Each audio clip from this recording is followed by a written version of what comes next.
physicality of the jadeite, the hardness, the durability, are, I think, very, very important factors why Japanese jadeite actually has had a significance in Japanese society pretty much since prehistory. So what I'm trying to do, this is my ongoing research and passion, but what I would like to do is sort of introduce how the materiality, how the physicality, what the role was of Japanese jadeite through the ages.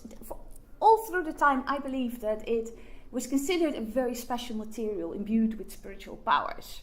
But the actual social context changes through time, and I find that very intriguing. I also have some samples. For example, this is jadeite as it looks when you find it in a river. As you can see, it's not very recognizable unless you see the conveniently shaved off side. This is a piece of jadeite, as you can find at the Jadeite beach, which I will introduce later. And here are some modern day impressions of what prehistoric zonal jadeite looked like and what from state formation onwards, a sacred magatama curved jewel looks like. And that's why the little rope indicates already the Shinto significance of the sacredness of it. So basically, Japanese jadeite is not so incredibly known outside of Japan, but very much like jade in general. For example, nephrite, as it is found in China, in New Zealand, for example, and Siberia. It's always been considered a very important material. You know, Japanese archaeologists throw around terms as precious stone, prestige goods kept by leaders with particular powers. And they generally agree that it was imbued with magical powers throughout time. But I think the physicality of the jadeite, just as much as Katie was already referring to, is incredibly important to explain its appeal besides being beautiful and being extremely scarce, which of course would add to its value. The translucence, if you can see the samples, especially the prehistoric ones, are not necessarily translucent, but the best quality of jadeite, as well as nephrite, is actually translucent, so the light falls through it. But I think the hardness, the sheer mass of it, the feel of it, the smoothness, and also this durability, the idea that it's very hard to work, but it lasts. If you see the objects found from 6,000 years ago, it still looks really, really good. So I think, especially, for example, for a prehistoric society, these characteristics would have been very significant and would have carried also meaning for them. It would have been the hardest material that the Jomon people, that I will refer to later, would have known, and this would have had meaning for them. So here just I'm showing the difference between nephrite. Has very similar properties, but actually has a different chemical signature. So in Japan, there are several sources potentially for jadeite or something nephrite-like. But the interesting thing is that after sourcing, it was found that almost all of it was actually from a particular area, a very isolated area, caught between the sea, the Japan sea coast, and very high mountains, very isolated area. And this is where we found lots of production sites, from forager society to state formation society. And it was actually only rediscovered after Second World War, and I'll get back to that later. And now again, it's got this revival. So this is the area. The outcrops are very high in the mountains, and they're also very difficult to get to. But what actually happens, because of the climatological situation, bits will erode and will go to this beach, so-called Jadeite beach, as it's called now. And actually, people discovered this source around 6,000 years ago. And these people were complex hunter-gatherers. They had a very rich ceramic culture. Actually, they are known as being one of the earliest ceramic users in the world. And they have lots of ritual objects as well. So they were foragers, but they're fairly settled people. And the oldest worked jade is actually this little piece they found there. And as soon as people got a little bit more settled around 500 years later, you find a lot of production sites. And associated with jadeite, chemically speaking, geographically speaking, is also serpentinite. They already knew how to make serpentinite axes. Now, serpentinite is a slightly softer form, which has many of the same chemical composition. But by this time, people very, very slowly found out how to, for example, drill holes and slightly shape polish the shape a little better. And if you see that little pebble that was actually picked up from the beach, you see it's already partially naturally polished by the sea, the natural processes of the sea. So at the very, very earliest stage, they wouldn't have to do all that much with it. So relatively speaking, if you compare it to the later times. So you find lots of production sites there where people were producing in the houses. And actually, they already by about 3500 BC, it starts spreading all over. And in the very earliest phases, it's limited to eastern Japan, but that still is basically 600 kilometers away. For example, very famous site Sanai Maruyama, 600 kilometers away from the source area. And that's as the bird flies. And of course, Japan is a very mountainous area. So people think that maybe they actually would have used boats to get there. But it's especially, I've done for my PhD research a decade ago, I researched particularly this area, which is sort of the central area, mountain area of Japan, Alps, and the larger Tokyo area. And there are a lot of different accumulations there. As you can see, what I find very typical about very earliest stage of this jade use, about between 4000 and 2500 BC, is there's a great variability of shape, but also they're large. I think they're meant to be seen. They're quite chunky. The largest one is 16.5 centimeters, very heavy as well. And some archaeologists like to talk about them as accessories. I don't believe that. I don't believe it was an accessory. I think it was, if it was kept by somebody, it was meant to be seen. The diversity, interesting thing that the find contexts are always in the boundary of the settlement, although the actual find contexts change. So to me, being in the boundaries of everyday life, it's very much connected with community life and activity. And I believe one of my hypotheses on this middle Jomon usage is that it was really meant for everybody, and it was actually kept by somebody who's a custodian, not an owner. This is a very egalitarian society, I have to point out. And you find it over a very long period of time.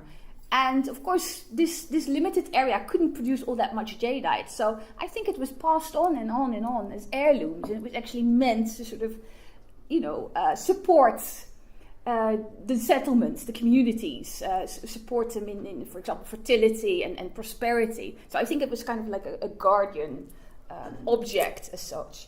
And of course, we know that heirlooms, the biography of objects sort of adhere more power through time. And it really connects people with their ancestors as well. So even though sometimes you find them in, what might be burials or just, I don't think necessarily that meant that it was owned by somebody, because even these burials at the center of town and also associated with lots of other ritual objects. I think sometimes a power of an object can be so powerful that you don't necessarily need to keep it in the world. If you send it to the ancestors or the next world, then it's still there. And there's actually a parallel of that in, for example, Ainu rituals. And I was also very inspired about the ideas about heirlooms and how they accumulate power, and how sometimes this power can be too much to actually be kept physically all the time. I was very much inspired, for example, by the use of nephrite by the Maori in New Zealand. So if we go to the second phase, you see a shift in society. All of a sudden, it's found all over the archipelago. Interestingly enough, not on the continent, but from Ryukyu, the Okinawa islands, to Hokkaido, even on very, very weird little islands, like here, Rebun.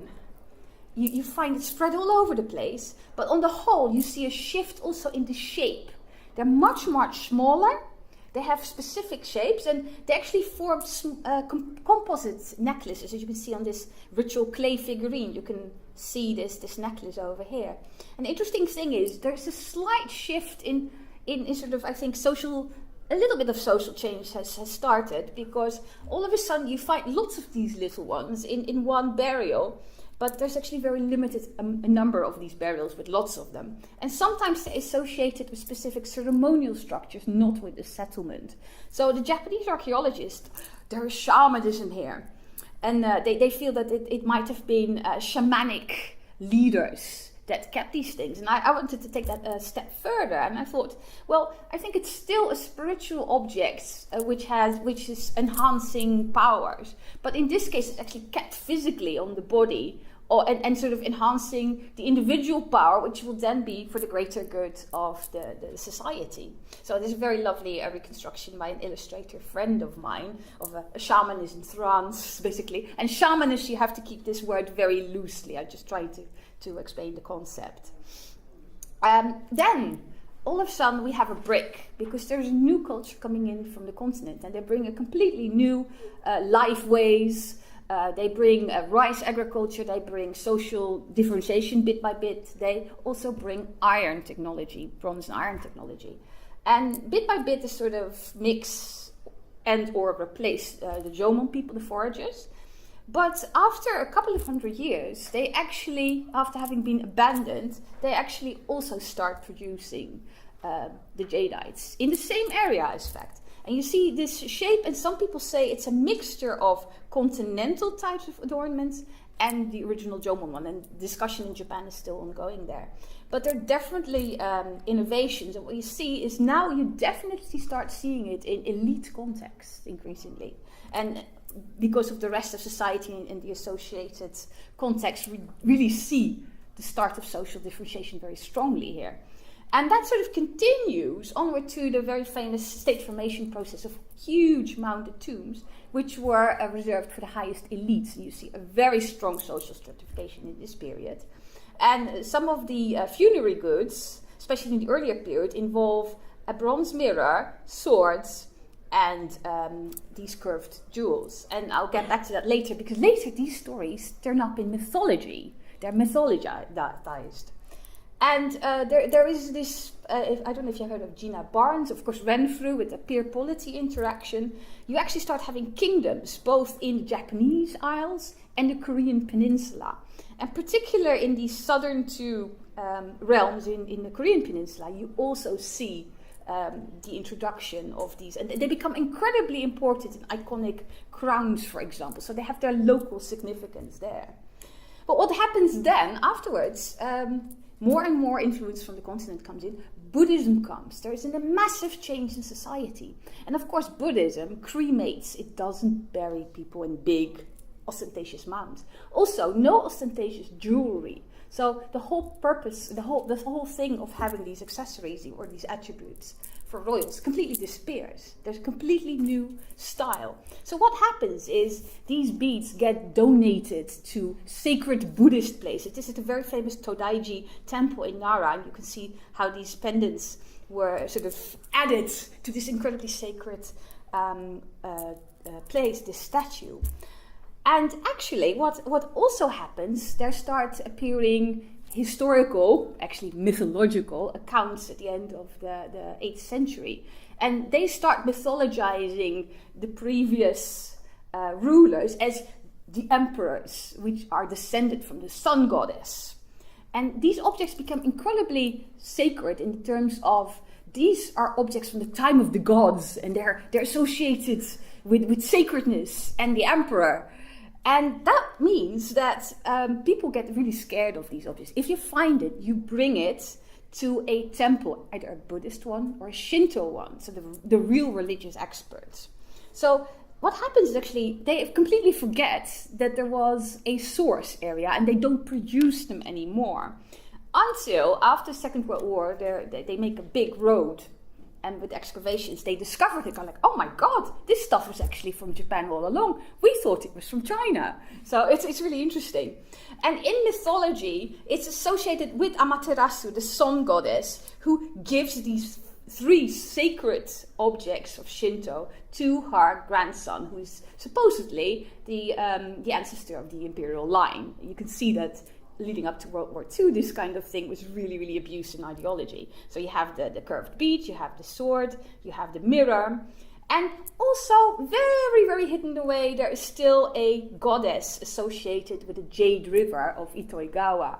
But her significance kind of disappears over time, even though she's recorded in poems, for example. Then all of a sudden, first people were really, really scared of this jadeite. And then in the 18th and 19th century, people becoming more enlightened, and there's people who start investigating these objects and thinking about who they could have been using, not the gods, but ancestors to Japanese people. Then, if we fast forward, in 1949 it was rediscovered, and here you see a picture of what it actually looks like. It's a very isolated area. And bit by bit, people got incredibly interested in it, so it became a revival, more and more studies. And tourism, they saw the potential for tourism because it's a very isolated area. So when in 2009 they became the UNESCO Global Geopark, that's really, really good for tourism. And they have all these events. There's the temple very close to state formation type of site. And they also have a lot of tourism. And the thing is that tama of magatama can mean either a bead or a soul. So that kind of, you see sort of the significance still carried over in the language. And nowadays, that's something that's very much explored by archaeologists and folklorists and just people interested in stones. So very much people come to these shores to find their own jade or buy their own jade because it's a power stone and a personal amulet. So to the extent that they even have guides how to recognize jade. And they actually sort of look for it with little nets. So... and you can buy lots of these objects. Yes, so thank you for your attention.